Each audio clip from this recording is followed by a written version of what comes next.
এত টাকা শপিং বাংলাদেশে করব না, যখন দেশের বাইরে যাই তখন 50-60 লাখ টাকা আসলে কিছুই না। তখন 1 কোটি 2 কোটি টাকার শপিং করলে তখন একটু মন ভরে দুবাই বলে।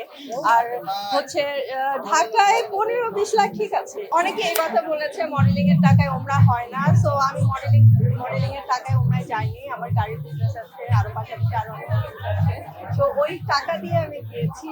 আর আমার ভাই আমার সাথে গিয়েছে। তো যখন আপনি ওমরা করতে যাবেন তখন মাহারাম লাগে। তো মাহারামে আপনার হাজবেন্ড অথবা আপনার বাবা অথবা ভাইকে নিতে হবে। তো আমি আমার ভাইকে নিয়ে গিয়েছি, বিকজ আমার আব্বু আম্মু কিছু হজ করে আসছে, তারা যায়। দেন 10টা বিজ্ঞাপনের মানে কাজ করছি। আমার 3টা শুটিং শেষ, আপনারা দেখেছেন। একটা ডিরেক্টর অনন্য মামুন ছিল।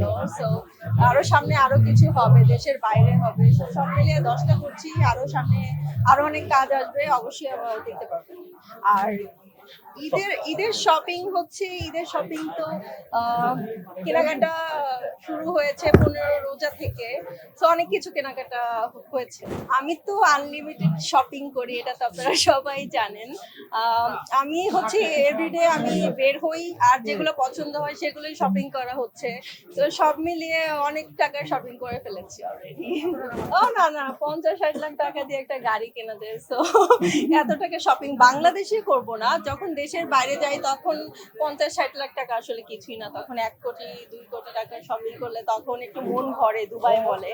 আর হচ্ছে ঢাকায় 15-20 লাখ ঠিক আছে, গোল্ড সহ আর কি। আমি তো গোল্ড সহ শপিং করি। সো এভরি মানে ঈদের সময় আমার গোল্ড কেনা হয়, ড্রেস কেনা হয়। তো সব মিলিয়ে 15-20 লাখ টাকা। আমার বয়ফ্রেন্ড গোল্ডের কিছু গিফট করে, তখন 10-12 লাখ টাকা। আমার অনেকগুলো কেন বয়ফ্রেন্ড থাকে, আমি লয়াল থাকি যার সাথে আমি রিলেশনে থাকি। তো আমার একটাই বয়ফ্রেন্ড ছিল, এখন নাই, ব্রেকআপ হয়ে গেছে। হ্যাঁ অবশ্যই দেখবো। আমি রাক্ষসের টিজার দেখলাম, ভালো লেগেছে। আর এটা মনে হচ্ছে বরবাদের কপি মনে হচ্ছিল আমার। আপনাদের কেমন লেগেছে জানি না, বাট আমার ওই রকমই মনে হচ্ছে।